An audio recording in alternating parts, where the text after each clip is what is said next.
अस्सलाम वालेकुम नाजरीन, KBN न्यूज़ चैनल में आप तमाम का तहे दिल से इस्तकबाल है। आइए आज की अहम खबर पर नज़र डालते हैं।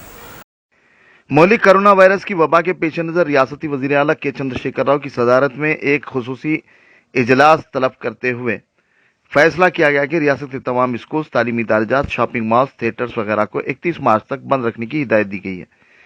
इस बात का ही फैसला आला सतही इजलास में मुशावरत के बाद किया गया। वज़ीर आला ने 10वीं जमात के इम्तिहानात को अपने शेड्यूल के मुताबिक जारी रखने का फैसला किया और इस सिलसिले में हिदायत भी दी गई है।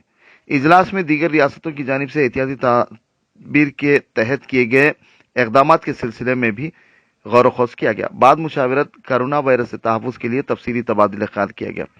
इस दौरान ओहदेदारों वज़रा से मुशावरत भी की गई। इजलास में अवामी मुकामात, शॉपिंग मॉल्स, तालीमी इदाराजात, थिएटर्स को 31 मार्च तक बंद रखने का फैसला किया गया।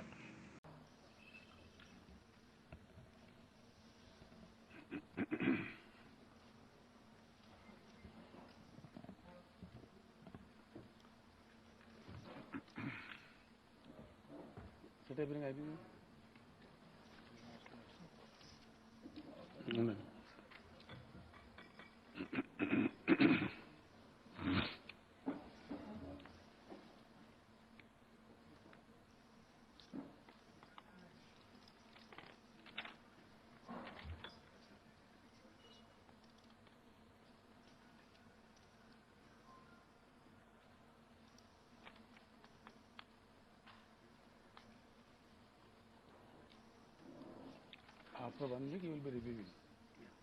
According to the situation, you will take further steps. అంతే కదా చెప్పేసుకున్నాం. ఈరోజు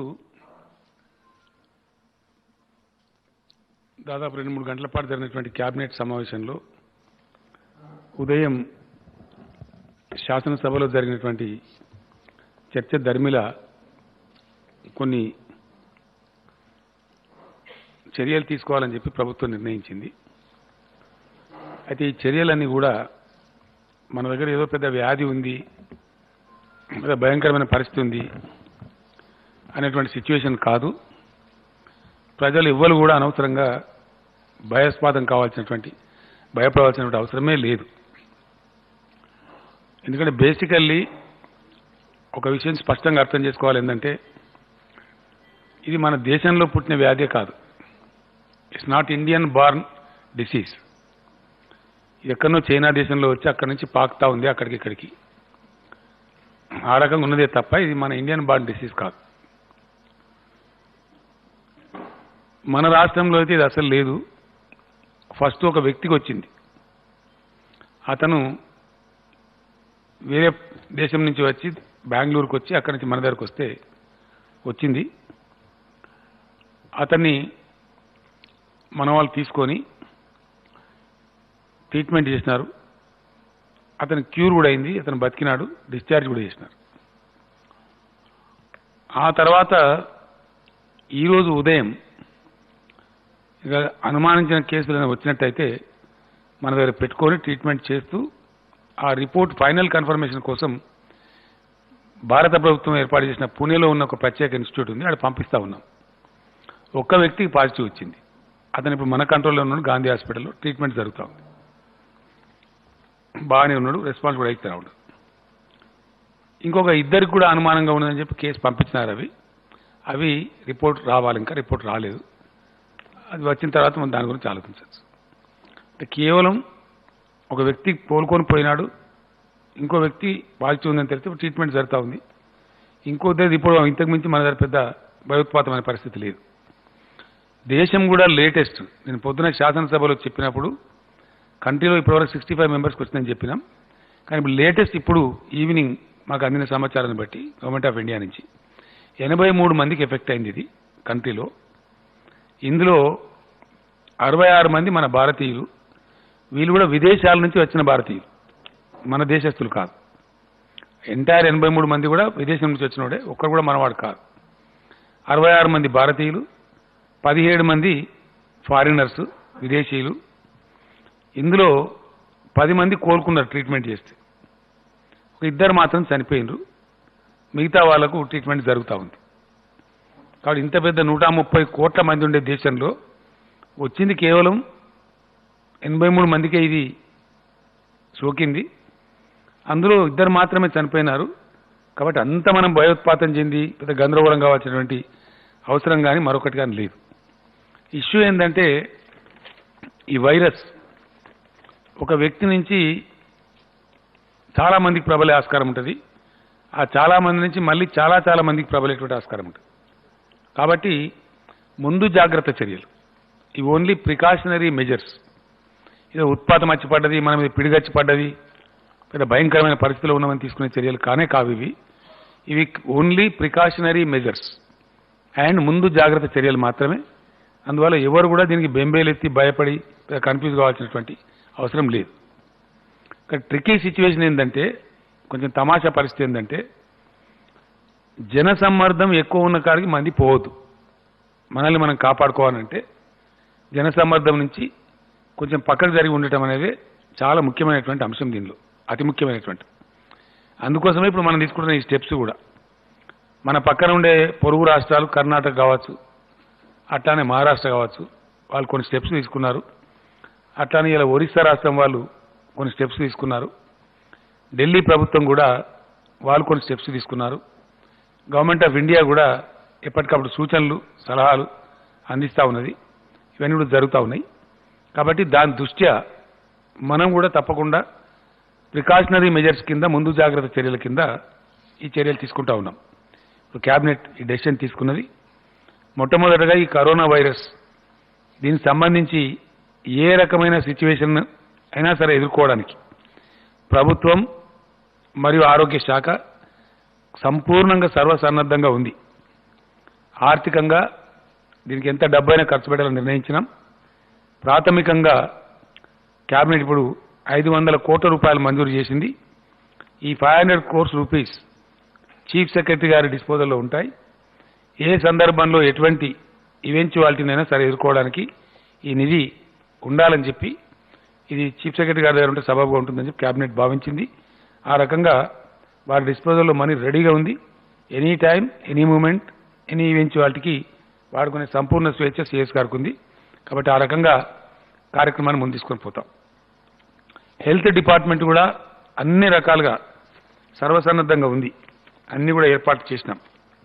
ఎయిర్పోర్ట్లో 200 మంది ప్రభుత్వ ఆరోగ్య శాఖ వారు సర్వేలెన్స్, అంటే వచ్చే వాళ్ళకి స్క్రీనింగ్ చేస్తూ ఉన్నారు.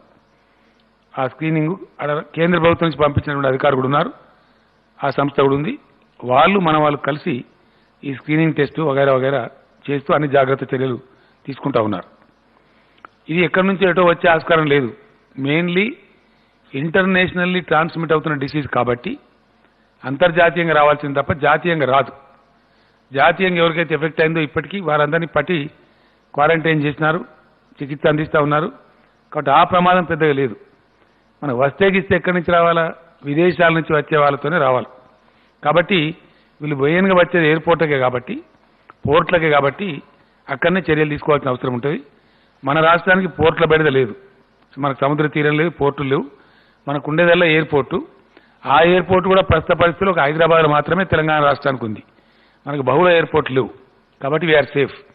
అంటే సమస్య అంతా కూడా అరౌండ్ హైదరాబాద్, విత్ ఇన్ హైదరాబాదే ఉంటుంది తప్ప రూరల్ ఏరియాలో పెద్దగా ఇది ప్రమాదం వచ్చే ఆస్కారం కానీ, పేద ప్రజలు ప్యానిక్ అయ్యేటువంటి ఆస్కారం కానీ అసలు అవసరమే లేదు.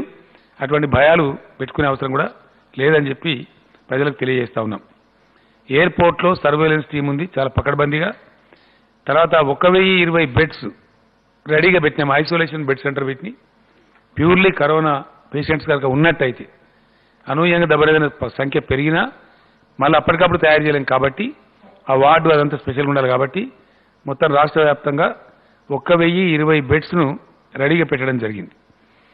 తర్వాత 321 ఇంటెన్సివ్ కేర్ యూనిట్ బెడ్స్ కూడా రెడీగా పెట్టినాం. అంటే ఆల్మోస్ట్ 1400 బెడ్స్ను, 1341 బెడ్స్ను రెడీగా పెట్టడం జరిగింది. ఇది ప్రత్యేకంగా కరోనా కోసం ఉన్నాయి. So we will be facing any eventuality. తర్వాత 240 వెంటిలేటర్స్ కూడా సిద్ధంగా ఉంచినాం. దానికి ఏం షార్టేజ్ లేదు.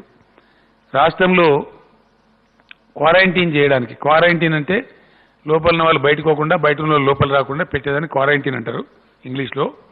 మనకి తెలంగాణలో మన కోరంటి దవాఖాన అంటారు మనోళ్ళు. యాక్చువల్ అది క్వారంటైన్డ్ హాస్పిటల్. అది అన్ని రకాలుగా బయట వాళ్ళు లోపల రాకుండా లోపల వాళ్ళు బయటకు పోకుండా చర్యలు తీసుకునే హాస్పిటల్ కాబట్టి దాని పేరు క్వారంటైన్ హాస్పిటల్. అప్పుడు ఎప్పుడో ఒక ఆయన రొనాల్డ్ రాస్ గారు మన దగ్గర ఇక్కడ మలేరియా కనిపెట్టిన సందర్భంలో ఏర్పాటు చేసిన హాస్పిటల్ అది. ఆ మలేరియాకు టీకా కనుక్కున్న సందర్భంలో పెట్టిన హాస్పిటల్. దాని పేరు మనోళ్ళు తెలియక కోరంటి దవాఖాన అంటారు. యాక్చువల్ అది క్వారంటైన్డ్ హాస్పిటల్. అది జాగ్రత్తలు తీసుకోబడ్డ హాస్పిటల్ అని అర్థం. అక్కడ అట్లాంటి క్వారంటైన్డ్ ఫెసిలిటీస్ రాష్ట్రంలో 4 ఏర్పాటు చేసినాం. అవి కూడా సిద్ధంగా ఉన్నాయి కాబట్టి దానికి కూడా ఎటువంటి ఇబ్బంది కానీ ఇది అవసరం లేదు. తర్వాత ఆ వైద్య ఆరోగ్య శాఖ మంత్రి గారి ఆధ్వర్యంలో, ముఖ్యంగా సెక్రటరీ గారి ఆధ్వర్యంలో Panchayati Raj, municipal administration, forest, police తదితర డిపార్ట్మెంట్ సంబంధించినటువంటి అధికారులతోని ఒక టాస్క్ ఫోర్స్ కూడా ఏర్పాటు చేసినాం. అది కూడా ఫోర్స్లో ఉంది. వాళ్ళు టైం టు టైం ఆల్మోస్ట్ రోజుకు 2 సార్లు లేదా ఒకసారి పరిస్థితిని బట్టి సమావేశం అవుతా ఉన్నారు. కాబట్టి వాళ్ళు కూడా ఎప్పటికప్పుడు చర్యలు తీసుకుని ఆరోగ్య శాఖ మంత్రి గారికి నివేదిస్తారు, చీఫ్ సెక్రటరీ గారికి నివేదిస్తారు. మినిస్టర్ గారు కూడా టైం ఉన్నప్పుడల్లా డైలీ ఇంక్రిమెంట్స్గా మానిటర్ చేస్తూ ఉంటారు. కాబట్టి ఎవరు కూడా ఎటువంటి అధైర్యానికి కానీ ఇంకోటి కానీ చేయాల్సిన అవసరం లేదు. కాబట్టి జన సమ్మర్దం, పబ్లిక్ గ్యాదరింగ్స్ కొంత నివారించాల్సిన అవసరం ఉంటుంది. దానికోసం గాను 2 దశలుగా కార్యక్రమాలు తీసుకోవాలని చెప్పి కేబినెట్ నిర్ణయించింది. అందులో ఒకటి 15 డేస్ ప్రోగ్రామ్ నిర్ణయించినాం, రెండోదేమో వీక్ డేస్ ప్రోగ్రామ్ నిర్ణయించినాం. 15 డేస్లో ఉన్నటువంటి అంశాలను ఫస్ట్ చెప్తున్నాను. అందులో ఈ రాత్రి నుంచే, ఇప్పటి నుంచే మార్చి 31 వరకు అమల్లో ఉండేటువంటిది. జనసమ్మర్దం ఎక్కువగా ఉండే ప్రాంతాలు బాగా నియంత్రణ చేయాలనేది బ్రాడ్ లైన్. అయితే దాంట్లో మార్చి 31 వరకు అన్ని రకాల విద్యా సంస్థలు, primary school to university, private కావచ్చు, గవర్నమెంట్ కావచ్చు, ఏదైనా కావచ్చు, every school is closed from today. దీనిలో ఎగ్జంప్షన్ లేదు. ఎవరు దీనికి అతిక్రమించినా చాలా తీవ్రమైనటువంటి కఠినమైన చర్యలు వాళ్ళ తీసుకోబడతాయి. వాళ్ళ పర్మిట్లు కూడా నిర్ద్వంద్వంగా రద్దు చేయబడతాయి. ఎవరికి కూడా ఎగ్జంప్షన్ లేదు. Is that right? 31 వరకు అన్ని రకాల విద్యా సంస్థలు, కోచింగ్ సెంటర్లు, సమ్మర్ క్యాంపులు అన్ని రకాలు కూడా మూసేయాలని చెప్పి నిర్ణయించడం జరిగింది. We appeal all the education institutions to just close down from tonight itself. ఈ రోజు నుంచే క్లోజ్ చేయండి. Don't take risk. బోర్డు పరీక్షలు ఎస్ఎస్సి కావచ్చు, ఇంటర్మీడియట్ కావచ్చు, వేరియస్ సెట్స్ కావచ్చు, ఆ పరీక్షలు యథాతథంగా జరుగుతాయి. వాటిని ఎన్నిటిని కూడా ఆపం. యథాతథంగా నిర్ణయించబడ్డ షెడ్యూల్స్ ప్రకారమే వితౌట్ ఎనీ డిస్టర్బెన్స్ అన్ని పరీక్షలు కూడా కొనసాగుతాయి. దానికి తగిన జాగ్రత్తలు తీసుకుంటారు, తగిన ఏర్పాట్లు కూడా చేస్తారు. తర్వాత ప్రభుత్వ సోషల్ వెల్ఫేర్ హాస్టళ్లలో లేదా ప్రభుత్వ రెసిడెన్షియల్ స్కూళ్లలో ఉండేటటువంటి నిరుపేద విద్యార్థులు వాళ్ళు పరీక్షలు రాస్తారు. పాపం మిగతా విద్యార్థులను పంపించి వేస్తారు. కానీ పరీక్షలు రాసే విద్యార్థులు ఎవరైతే ఉన్నారో ఈ సోషల్ వెల్ఫేర్ హాస్టల్స్లో కానీ రెసిడెన్షియల్ స్కూల్లో కానీ వాళ్లకు హాస్టల్ వసతి కొనసాగుతుంది. పరీక్షలు కంప్లీట్ అయ్యే వరకు వాళ్ళు అక్కడనే ఉంటూ అన్ని వసతులు పొందుతూ వారి పరీక్షలు కూడా రాసుకోవచ్చు. దానికి ఎటువంటి ఇబ్బంది లేదు. ఈ హాస్టల్స్లో తర్వాత రెసిడెన్షియల్ స్కూళ్లలో ప్రత్యేకమైన శానిటరీ ఏర్పాట్లు, జాగ్రత్తలు తీసుకోవాల్సిందిగా హెల్త్ సెక్రటరీ గారు రేపు పొద్దున వారికి ఆదేశాలు కూడా జారీ చేయబోతా ఉన్నారు. ఆ రకంగా దాన్ని కూడా పర్యవేక్షణ చేయడం జరుగుతూ ఉంటుంది. తర్వాత మ్యారేజ్ హాల్స్ అన్ని కూడా మూసివేయాలని నిర్ణయించినాం. కాకపోతే మూసివేస్తే ఇప్పటికే నిర్ణయించబడి ఉన్న పెళ్లిళ్ళు, ఇప్పటికే ఖరారైన ముహూర్తాలు వాళ్ళు దెబ్బతినే ప్రమాదం ఉంటుంది. లక్షల రూపాయలు ఖర్చు పెట్టుకొని ఇబ్బంది పడే పరిస్థితి ఉంటుంది. అక్కడ మొత్తం రేపటి నుంచే బంద్ అంటే పెళ్లిళ్ళ సీజన్ కాబట్టి వాళ్ళు ఇబ్బంది పడతారు. కాబట్టి అంత అబ్రప్ట్గా కాకుండా ఇప్పటికే నిర్ణయమైనటువంటి పెళ్లిళ్ళు వాళ్ళు చేసుకోవచ్చును.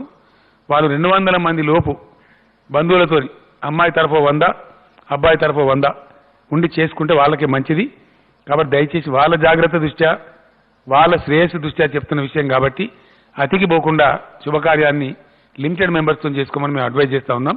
ఆ విధంగా వాటిని జరుపుకుంటే మంచిదనే మాట కూడా చెప్తా ఉన్నాం. ఆ విధంగా నియంత్రిత విధానంలో చేసుకోవాలి. మార్చి 31 వరకు అవకాశం ఉంటుంది.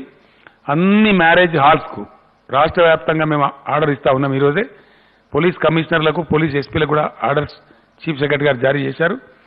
ఈ మార్చి 31 తర్వాత జరగబోయే పెళ్లిలకు మాత్రం హాల్స్ బుకింగ్ ఇవ్వవద్దు. No marriage hall shall be booked after 31st marriage.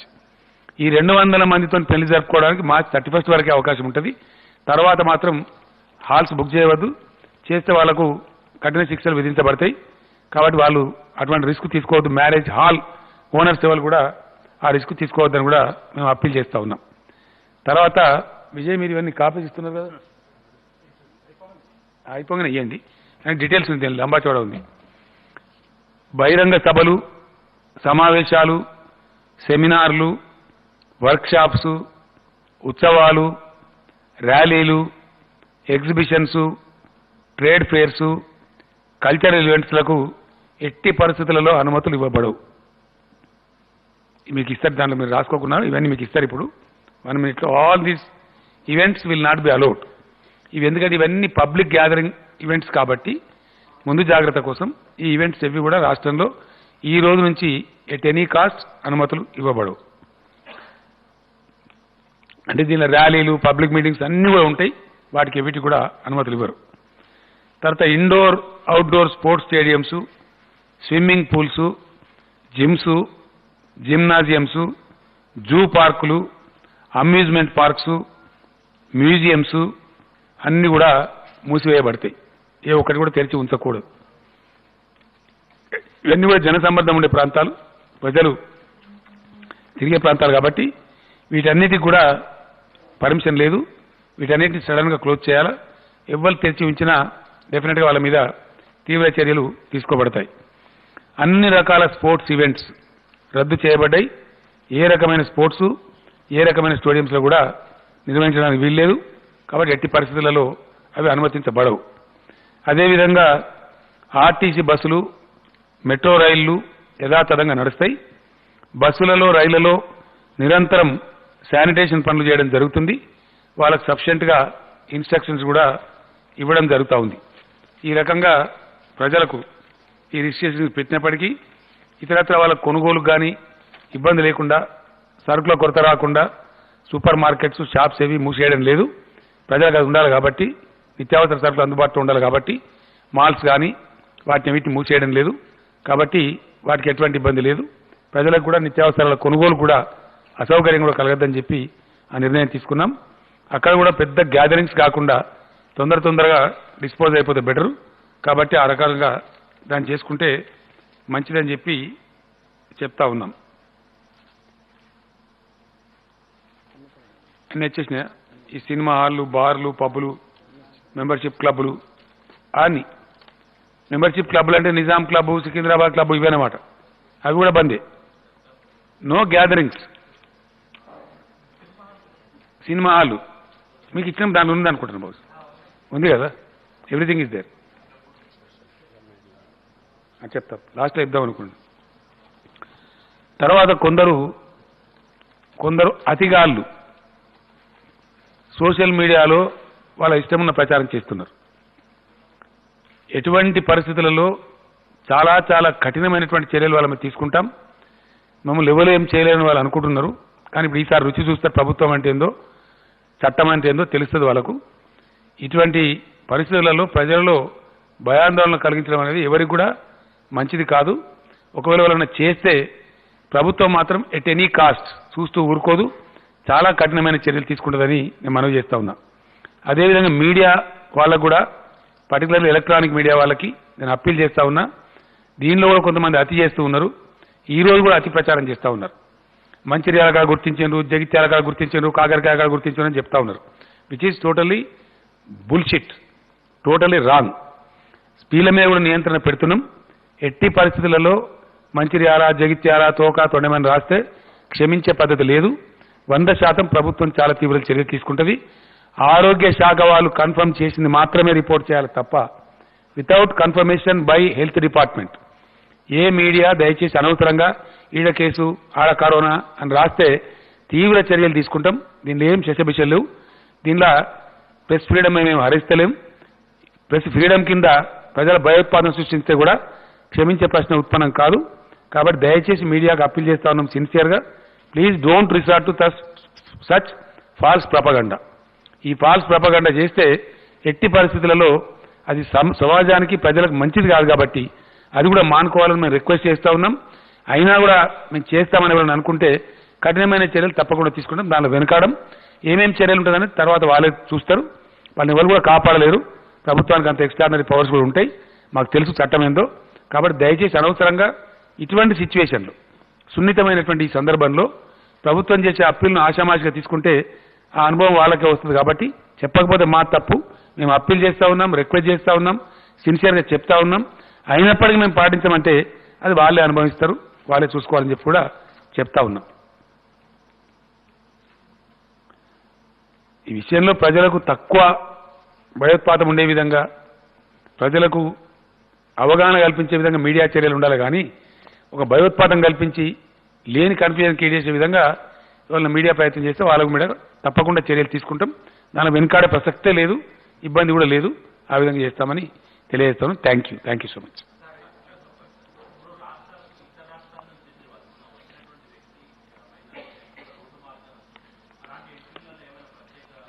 పెద్దగా లేదండి, అవసరం కూడా లేదు అటువంటిది. ఎందుకంటే గవర్నమెంట్ ఆఫ్ ఇండియా కూడా ఏం చేసిందంటే ఫారినర్స్ యొక్క వీసాలు రద్దు చేసిండ్రు, ఫారినర్స్ యొక్క ఎంట్రీని బంద్ చేసిండ్రు. కారణాలు ఏంటంటే ప్రపంచవ్యాప్తంగా ఉంది అని చెప్పి ప్రచారమే తప్ప సీరియస్గా ఎఫెక్ట్ అయిన దేశాలు ఒక 7 దేశాలే ఉన్నాయి. అందులో China, Italy, Iran, France, Spain, Germany, దక్షిణ కొరియా. ఈ దేశాలు మాత్రమే హెవీగా ఎఫెక్ట్ అయినాయి తప్ప మిగతాయి కాలే. ఈ దేశాల నుంచి ఆల్రెడీ మన భారత ప్రభుత్వం తరఫున జారీ చేయబడ్డ వీసాలను భారత ప్రభుత్వం రద్దు చేసింది, ఇది విదేశీయులకు. కానీ భారతీయులు ఎవరన్నా ఇక్కడి నుంచి వస్తే ఈ 7 దేశాల నుంచి వాళ్ళను 14 రోజులు క్వారంటైన్డ్ ప్లేస్లో పెట్టి అబ్జర్వ్ చేసి తదుపరే బయటికి పంపిస్తారు. అందుకే ఇప్పుడు ఎయిర్పోర్ట్ నియంత్రణ మన శంషాబాద్ ఎయిర్పోర్ట్లో మన నియంత్రణ 200 మందిని పెట్టింది. ఎందుకంటే దిగిన ప్రతి వాళ్ళను, విదేశాల నుంచి వచ్చే ప్రతి వాళ్ళని చెక్ చేస్తున్నది. ఎందుకంటే దీనికోసం చేస్తున్నారు. ఇది డొమెస్టిక్ డిసీజ్ కాదు, డొమెస్టిక్ ట్రావెల్లో ఇబ్బంది లేదు మనకు యాక్చువల్లీ. కాబట్టి ఈ విధంగా ఉంది. పెద్ద మన దేశంలో ఇప్పటి సంఖ్య 83 దాటలేదు, అది అన్ని రాష్ట్రాలు కలిపి. కాబట్టి దేశంలో పెద్దగా మనం ప్యానిక్ అయ్యే సిచ్యువేషన్ లేదు. ఇప్పుడు దేశం అంతా కూడా దీని మీద మేల్కొన్నది. అన్ని రాష్ట్రాలు కూడా పూర్తి స్థాయిలో అప్రమత్తంగా ఉన్నాయి. ఏ రాష్ట్రానికి ఆ రాష్ట్రం వాళ్ళు చర్యలు తీసుకుంటా ఉన్నారు. కాబట్టి అంతా మనం భయపడే భయోత్పాత స్థితి లేదు. విదేశాల నుంచి వచ్చే వాళ్ళని మాత్రం ఖచ్చితంగా నియంత్రణ చేస్తాం. శంషాబాద్ ఎయిర్పోర్ట్లో చాలా కఠినంగా, మన దగ్గర ఒకటే ఎయిర్పోర్ట్ ఉంది కాబట్టి already government of India instruction ప్రకారం అన్ని ఎయిర్పోర్ట్స్లో సీరియస్ చెకింగ్స్ జరుగుతూ ఉన్నాయి. మన దగ్గర కూడా అది జరుగుతుంది. కాబట్టి దాన్ని నియంత్రిస్తే మనకు సరిపోతుంది. ఒక్కరండి. నేను ముందు చెప్పిన ఏమో 15 days స్కూల్స్, మ్యారేజెస్, ఈ రెండింటికి 15 days. మిగతా వాటిని వీక్ డేస్ తర్వాత చీఫ్ సెక్రటరీ గారు, హెల్త్ సెక్రటరీ గారు, హెల్త్ మినిస్టర్ గారు కూర్చొని రివ్యూ చేస్తారు. రివ్యూ చేసిన తర్వాత అప్పటి పరిస్థితిని బట్టి పొడిగించదలుచుకుంటే పొడిగిస్తారు, ఎత్తేదలుచుకుంటే ఎత్తేస్తారు. అసెంబ్లీ సెషన్ గురించి బయట చెప్పడం సబబు కాదు. దాన్ని రేపు స్పీకర్ గారితో చర్చించి ఏమైనా అనౌన్స్మెంట్ చేయాల్సి ఉంటే అసెంబ్లీ సెషన్లో చేస్తారు. గట్టిగా చెప్పానండి.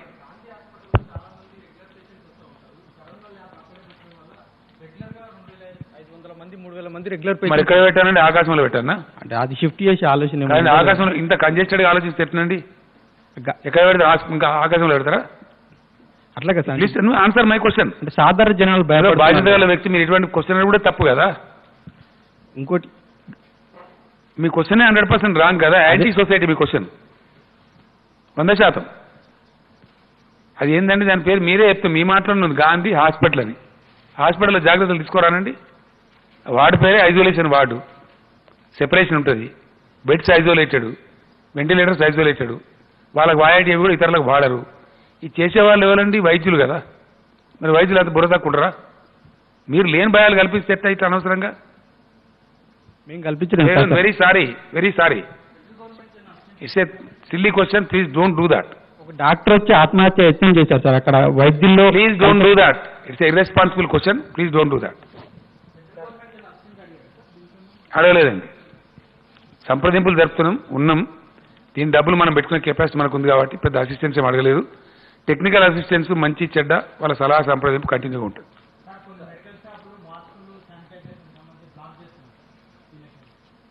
మేమేమంటున్నామంటే కొన్ని రకాల వస్తువులు దీనికి అవసరం పడతాయి. ఎప్పుడు అంటే వ్యాధి ప్రబలినప్పుడు. వ్యాధి ప్రబలనే లేదు కాబట్టి అనవసరంగా మాస్కులు కొని పైసలు నష్టపోకండి. ఇప్పుడు మాకు ఎవరికి ఉన్నదండి మాస్క్? మీరు ఇంతమంది విలేకరులు మీకు ఉన్నదా? మరి మనందరం చచ్చిపోతాం ఇక. ఎందుకు ఇంత భయం? కాబట్టి అనవసరంగా లేని భయం పెట్టి ఎక్కువ ధరకు అమ్మే దుర్మార్గులు కొందరు ఉంటారు. వాళ్ళ మీద కఠిన చర్యలు తీసుకుంటాం తప్పకుండా. మా నోటీస్కి వస్తే దయచేసి అటు ఎక్కడ ఉన్నా మీరు మీడియా కూడా ఎక్స్పోజ్ చేయాలని చెప్పి నేను రిక్వెస్ట్ చేస్తా ఉన్నా. వాళ్ళ అడ్రస్ కూడా ఇవ్వమని చెప్పి రిక్వెస్ట్ చేస్తా ఉన్నాం. వాళ్ళ మీద తీవ్రమైన చర్యలు తీసుకుందాం. ఏ చిన్న పిల్లలండి? అవి దాన్ని పెడతారండి షెడ్యూల్ ప్రకారం. ఎప్పుడు పెట్టానో పెడతారు, దాని పెద్ద ఇష్యూ ఏముంటుందండి? అవన్నీ ఆలోచిస్తామండి. ఇప్పుడు సత్తం రోజుకు తినమంటే ఎండలని వాడుతుంది గమ్మతున్నది. మహారాష్ట్ర బంద్ చేసిండ్రు, కర్ణాటక పోయి అదగా మన గొప్ప మావా నాకు అర్థం కాదు సార్. ఇప్పుడు రాహుల్ గమ్మత్ అయిపోయినా నువ్వు మనిషి మధ్య. సార్ ఇప్పుడు మన హైదరాబాద్ లో నమోదైన 2 పాజిటివ్ కేసుల్లో ఈ వైరస్ అనేది ఏ స్థాయిలో ఏ తీవ్రతలో ఉంది సార్? అంటే వాస్తవంగా ప్రపంచ దేశాల్లో మనకి ఎవరికి తెలియదండి, టు బి వెరీ ఫ్రాంక్. ఈ వైరస్ కు తీవ్రత తెలియదు. వైరసే. సో దాన్ని ఏంటంటే 2 ఎగ్జామ్స్ ఉంటాయి.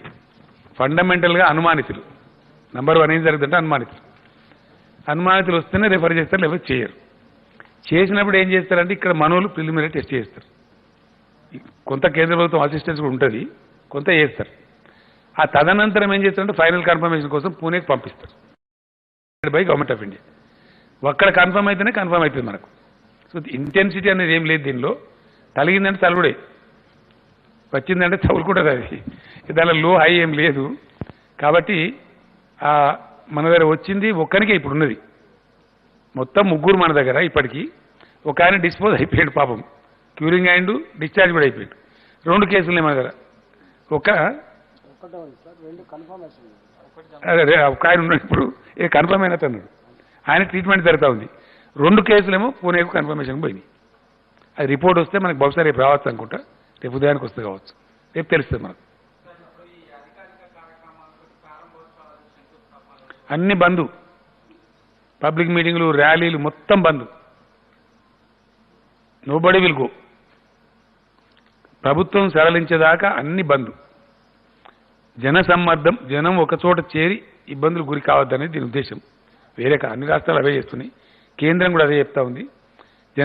ప్రజలకు కూడా ఒక అప్పీల్ ఏంటంటే జనసమ్మర్దం ఉండే ప్రాంతాలకు వెళ్లకుండా ఉండడమే మంచిది, అవాయిడ్ చేయడం బెటర్.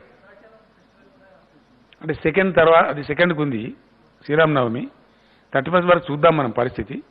ఎందుకంటే ఇప్పుడు మేము ఏమంటున్నామంటే మా క్యాబినెట్లో కూడా చర్చ జరిగింది, దాంట్లో శిక్ష కూడా అవసరం లేదు. దేవాలయాలు, చర్చిలు, మసీదులు జనరల్గా దేవాలయాలు శుభ్రంగానే పెట్టుకుంటారు. ఇన్ జనరల్ మోస్క్స్ కూడా శుభ్రంగానే ఉంటాయి. అట్లనే చర్చిలు కూడా శుభ్రంగానే పెట్టుకుంటారు. వాళ్ళకి ఇండైరెక్ట్ చెప్తాం అందరికీ, బిషప్లకు మేము అనుకున్నాం. అక్కడ ఇన్స్ట్రక్షన్ ఇచ్చి టేక్ మోర్ కేర్ అని చెప్తాం. ఆడ మామూలుగా లిమిటెడ్ రొటీన్ అవుతూ ఉంటారు, రొటేట్ అవుతూ ఉంటారు. సీరియస్ అక్యుములేషన్ రాదు. కాబట్టి చూద్దాం మనం పరిస్థితిని బట్టి. ఇప్పటికిప్పుడు ఇదే విధంగా ఏమి అనుకోలేదు. ఉగాది మనం పంచాంగ ఇదే హాల్లో పెడదామా పెట్టద్దామా పరిస్థితిని బట్టి ఆలోచించుకోవాలి. అవసరం లేదనుకుంటే పెట్టుకోము, పంతానికి పోవాల్సిన అవసరం లేదు కదా. కాబట్టి పెట్టుకోము, పెద్ద ఇష్యూ కాదు. ప్రజలు కూడా అవాయిడ్ చేస్తేనే మంచిది. సిచ్యువేషన్ కొంచెం మనకి ఇబ్బంది కలిగించే అవకాశం ఉంది అనుకున్నప్పుడు అవాయిడ్ చేయడం బెటర్.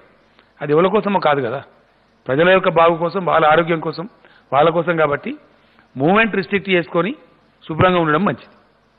ఇంకోటి కూడా విషయం ఏంటంటే ఈ వైరస్ బ్రేక్ అయినప్పుడు కొంత నష్టం కలిగించి పోతుంది, ఉండేది కాదు. ఇది శాశ్వతంగా నెలల తరబడి, సంవత్సరాల తరబడి ఉండదు. కొద్ది రోజులే దీని కథ. కాబట్టి ఆ కొద్ది రోజులు ఏందో మనం జాగ్రత్తలు తీసుకుంటా ఉన్నాం. ప్రజలు కూడా అట్లనే కొంచెం సంయమనం పాటించి పిల్లల్ని కానీ మంచిగా చెడ్డ కానీ కాపాడుకొని వెళ్తే మంచిది. Thank you. నేనేమంటాను, ఇవన్నీ స్టోరీలు పుట్టిస్తున్నారు కొన్ని మీడియాలు, కొంతమంది రకరకాల కథలు వాళ్ళు ఇష్టపడిన ప్రచారం చేస్తామని. అందుకే నేను ఇప్పుడు అప్పీల్ చేసిన, అయినప్పటికీ మేము చేస్తామంటే చర్యలు తీసుకుంటాం. అన్నీ ఉన్నాయి బ్రదర్, షాప్స్, షాపింగ్ మాల్స్ అన్నీ ఉన్నాయి, బార్స్, సినిమా థియేటర్స్ అన్ని చెప్పిన మీకు పేపర్ ఇచ్చిన దానిలో ఉంది మీకు అందరికి ఇచ్చారు, మీరు దాన్ని చూసుకోండి. Thank you.